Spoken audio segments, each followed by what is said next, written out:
When something like this is so personal, you're curating a collection. People want a piece of you and a piece of your lifestyle as opposed to like a single object.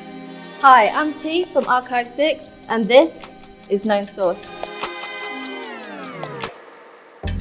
I've always been into secondhand clothing. The point of it is that I want to extend the life of the product, so I never want to just keep it. It's for other people to be enjoyed. And the main thing about having a vintage and a secondhand business is that you are giving someone else the gift of a product that you love, and they enjoy it and then they pass it on.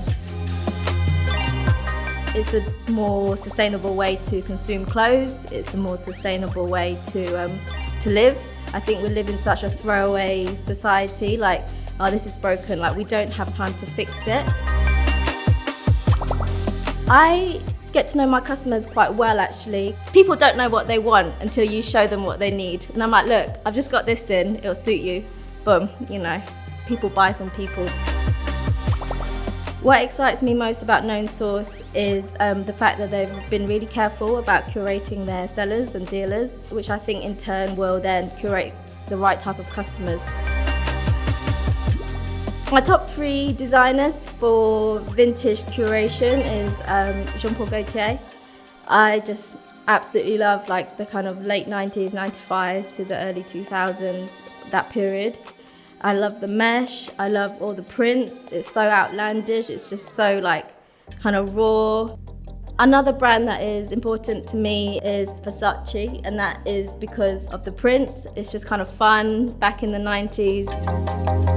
It kind of comes back to a very London aesthetic. For example, like Notting Hill Carnival, like, you know, the rave culture, Versace, Moschino.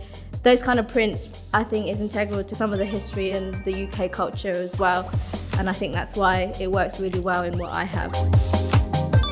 What makes Archive 6 unique to the other vintage brands is that I've curated in the same way you might curate art. I really want people to feel really special when they buy the clothes. When they open it, it feels like they're buying luxury, and that's the kind of feeling that I want them to have. I think the next thing that will blow up in the secondhand and vintage game is the rise of vintage archive, which is what I do. So we're going to start seeing more masters, we're going to start seeing more like specialists, which I really like, and curators that really love what they're actually selling.